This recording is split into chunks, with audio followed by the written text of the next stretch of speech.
Now let's get reaction to the new U.S. role in Iraq from two key senators. First, Republican Lindsey Graham of South Carolina, a member of the Armed Services Committee. Senator, after President Obama declared his new policy of airstrikes and humanitarian airdrops, you sent out this tweet. Let's put it up on the screen. The actions announced tonight will not turn the tide of battle. But President Obama says we can't do that. We can't roll back ISIS, take the offensive measures that General Keane was talking about until we get an inclusive government in Baghdad so that all of the factions in that country are joining in the fight. Well, that's not accurate. When I look at the map that General Keane described, I think of the United States. I think of an American city in flames because of the terrorist ability to operate in Syria and Iraq. The Director of National Security, the FBI Director, the Director of Homeland Security has said that the ISIS presence in Syria, where hundreds of Americans and thousands of European fighters have gone, represents a direct threat to the United States. And now their enclave in Iraq. So, Mr. President, you have never once spoken directly to the American people about the threat we face from being attacked from Syria, now Iraq. What is your strategy to stop these people from attacking the homeland? They've expressed a desire to do so. So there's no political reconciliation in Baghdad going to protect the American homeland. That has to be a commander-in-chief with a strategy and a vision. This commander-in-chief has no strategy, he has no vision. This is a situation of where he knows better than everybody else. He was told, you should get engaged in Syria 3 years ago by his national security team. He said no. His military commander said you should leave troops in Iraq as an insurance policy, and he got to know. So what do you think we're accomplishing with these very targeted, very limited airstrikes against, as I say, an individual artillery piece in Erbil or a specific vehicle outside Mount Sinjar? A bad news story. He's trying to avoid a bad news story on his watch. This is not a replacement for a strategy to deal with an existential threat to the homeland. To every member of Congress, you've been told by every major intelligence leader in our nation that we're threatened, the homeland's threatened by the presence of ISIL in Iraq and Syria. To change that threat, we have to have a sustained air campaign in Syria and Iraq. We need to go on offense. There is no force within the Mideast that can neutralize or contain or destroy ISIS without at least American air power. Mr. President, be honest with the American people about the threats we face. To the members of Congress who say stop, what is your alternative if we stop to protecting the homeland?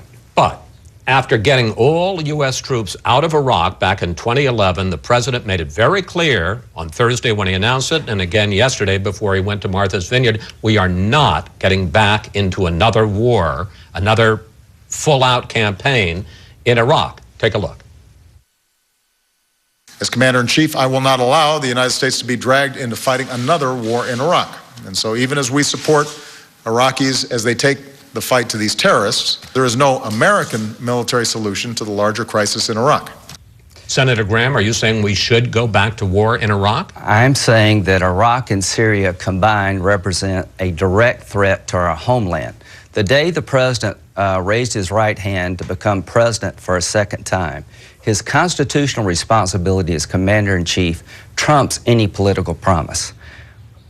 What is going on in Washington when the FBI director, when the head of national intelligence, the CIA, the Homeland Security Secretary tells every member of Congress, including the president, we're about to be attacked in a serious way because the threat emanating from Syria and Iraq? His responsibility as president is to defend this nation. If he does not go on the offensive against ISIS, ISIL, whatever you want to call these guys, they are coming here. This is just not about Baghdad. This is just not about Syria. It is about our homeland. And if we get attacked because he has no strategy to protect us, then he will have committed a blunder for the ages. But you know, President Obama likes to say, what happens next? What happens the day after? If we go into a full-fledged air campaign against ISIS, as you say, both in Iraq and in Syria, then we're in the middle of two civil wars in Iraq and in Syria. Do we really want to do that? Do we really want to go back full-fledged into these two countries? And we know how Iraq turned out. That wasn't so great.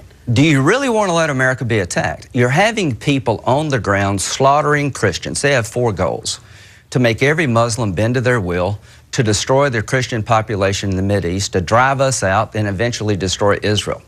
So here's my statement to the President. Mr. President, your own people are telling you that we face an attack from this region. Your game plan, the actions you're taking, cannot protect us. There is no substitute for America being involved in terms of eradicating ISIS. If we don't hit them in Syria, you'll never solve the problem in Iraq. 3 years ago, Mr. President, you were told by your national security team, get involved, arm the rebels, because this problem will grow. You said no. You've made many, many bad bets. Your strategy is failing. You told us bin Laden's dead, we're safe. Since bin Laden has died, there are more terrorist organizations with more safe havens, with more money, with more weapons and more capabilities to attack the homeland than there was before 9/11. Mr. President, if you don't adjust your strategy, these people are coming here. President Obama bristled Saturday when he was asked about the fact that he had pulled all U.S. troops out, and was that responsible for the spread of ISIS?